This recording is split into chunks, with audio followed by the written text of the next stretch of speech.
Hummingbird families. We're going to read Soul Connections When Two Hearts Meet. So this is going to be a love reading. What do you need to know about love?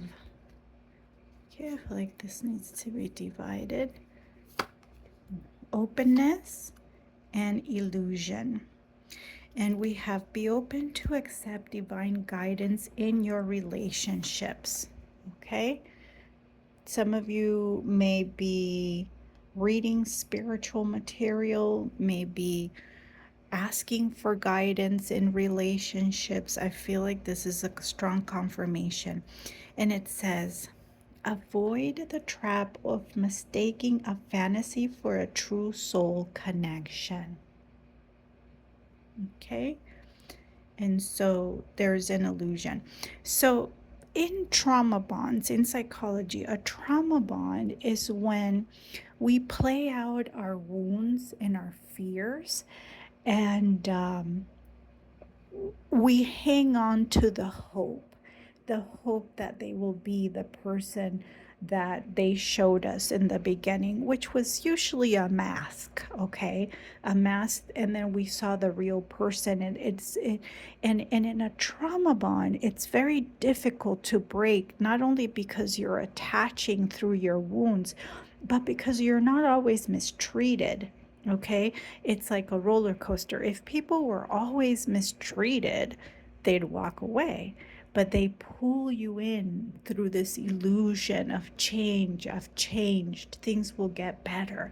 They pull you back into the cycle.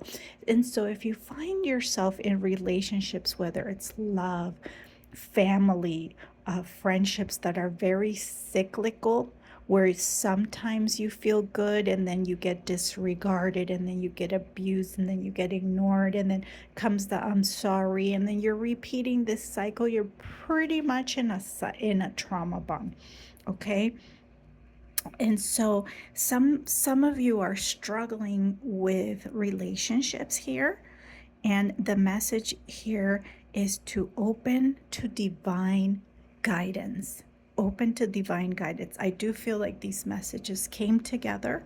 Okay, I can't remember if I asked you to choose a card, but I do feel like they belong together, the message as one. Okay, follow divine guidance, and that sometimes comes through how your body feels around people. Do you feel drained? Do you feel the hair of the back stick out? Do you feel a gut feeling that something's off? That's divine intuition. That's how it communicates with you. Okay, your intuitive muscle comes in many forms.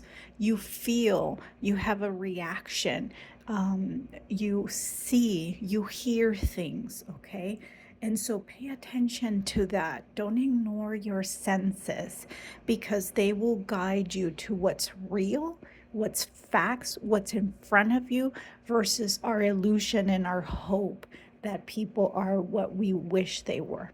Okay, so I hope this was helpful for some of you.